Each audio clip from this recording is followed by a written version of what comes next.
Quando eu descobri que eu estava grávida, lá em 2018, eu percebi que ninguém falava desse turbilhão de emoções e sentimentos que passam na nossa cabeça quando a gente descobre a gravidez.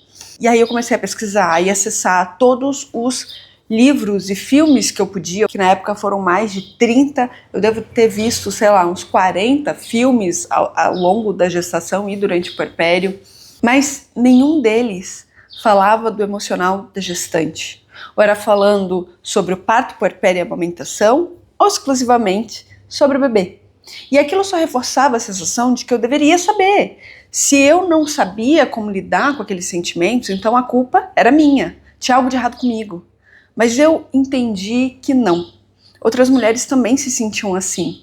E o que acontece é que a gestação é algo tão natural e orgânica que esse processo emocional de transformação, de transição, é completamente negligenciado. E as consequências disso são justamente essa legião de mães que se sentem perdidas em relação ao que fazer com o bebê. É tanta preocupação e cobrança que a gente vai se apagando ao longo da gestação, e quando o filho começa a ser um pouquinho mais independente, a gente percebe que já não sabe mais como gosta de arrumar o próprio cabelo, a gente não sabe mais que roupa vestir, a gente já não se reconhece mais. A mulher passa a se sentir inadequada, desengonçada. Eu tenho certeza que se você puxar na memória, você vai lembrar de uma mãe que você conhece e que parece que está sempre meio bagunçada, meio perdida de si. E não é culpa dela. Tem até aquela frase que diga: atrás de um filho arrumado tem uma mãe desarrumada ou negligenciada. E eu posso falar isso com propriedade porque eu vivi isso tudo. Eu fiz muita terapia, li muitos mais livros e filmes sobre o tema. Eu conversei, sem brincadeira, assim, com centenas de mães. E eu fiquei tão obcecada pelo tema e aprendi tanto, mas tanto, que na minha segunda gestação eu descobri que eu estava grávida, mesmo antes da menstruação atrasar. Mesmo sendo uma gravidez inesperada, eu me percebi. E foi quando eu entendi que o maior erro é a gente achar que ninguém vai te preparar para a maternidade. Mas a gente é alguém e a gente pode sim se preparar. Todas aquelas angústias que eu tive, medos, preocupações, expectativas, que vinham acompanhadas de uma imensa sobrecarga desnecessária, foram na segunda gestação substituída por uma vontade ainda mais insana de aprender, de mapear, de escrever todos os desafios e todas as soluções. Eu fiz isso por mim, para que eu não me perdesse diante dessa nova maternidade, mas também pela minha filha Ariel.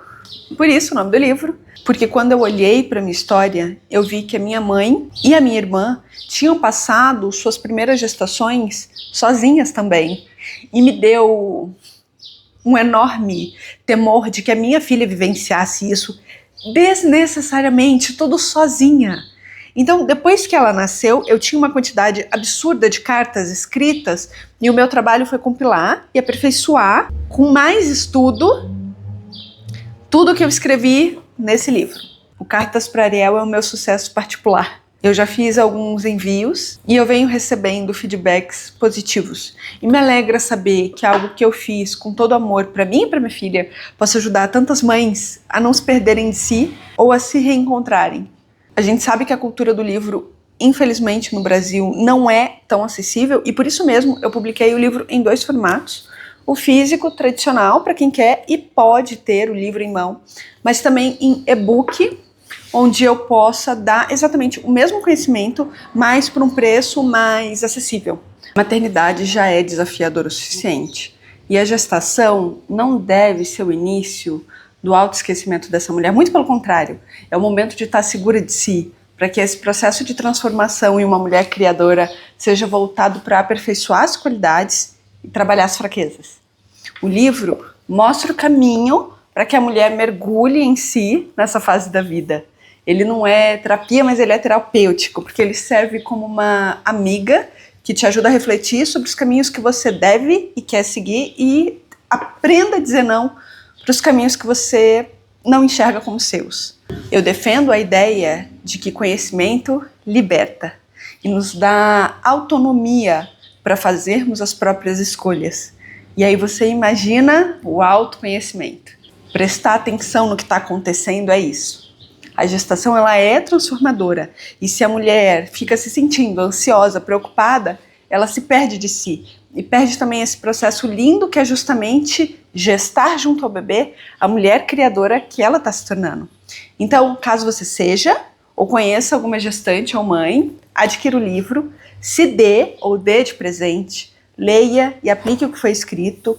É um livro de cuidado emocional, é dizer que você se preocupa com essa mulher, que ela não deve ser apagada no meio dessa história bonita, que é criar vida. Por isso mesmo, é, sem dúvidas, o melhor presente para uma mãe. O link, tanto do livro quanto do e-book, está aqui na descrição ou na bio do Instagram. Tchau, tchau!